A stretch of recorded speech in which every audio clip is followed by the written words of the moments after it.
నామమునకు మహిమ కలుగునుగాక.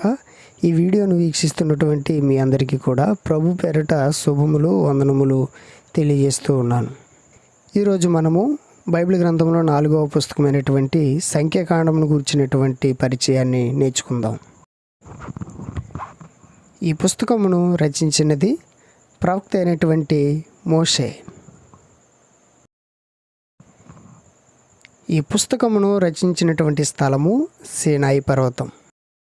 ఈ పుస్తకమును రచించినటువంటి కాలము క్రీస్తు పూర్వము 1450 నుండి 1410 మధ్యకాలంలో రాసి ఉండొచ్చని పండితుల అభిప్రాయం. ఈ పుస్తకంలో గల మొత్తం అధ్యాయములు 36 అధ్యాయములు.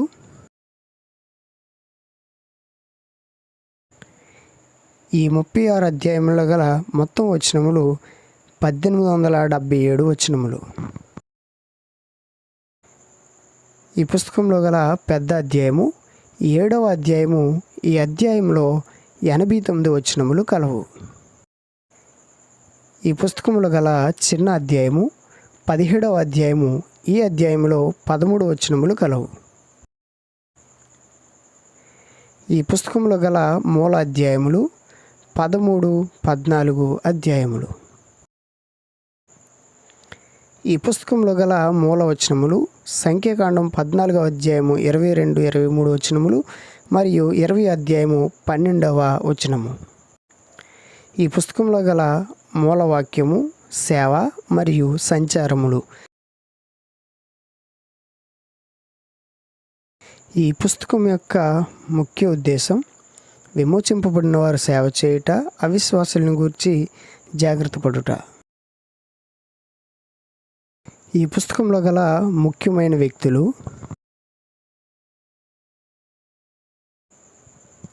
మోసే, అహరోను, ఎలీసాపాను,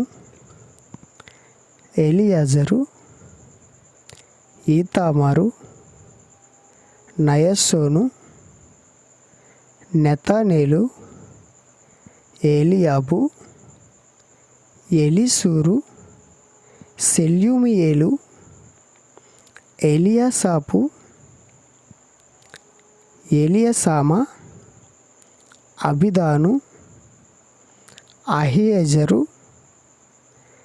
మిరియాము, కాలేబు, దాతాను, అబిరాము, బేలాము, బాలాకు. ఈ వీడియోని వీక్షించిన మీ అందరికీ కూడా ప్రత్యేకమైన వందనాలు. ఈ వీడియో మీ ఆత్మీయ జీవితాలకు ఉపయోగకరంగా ఉండాలని కోరుకుంటూ ఉన్నాను.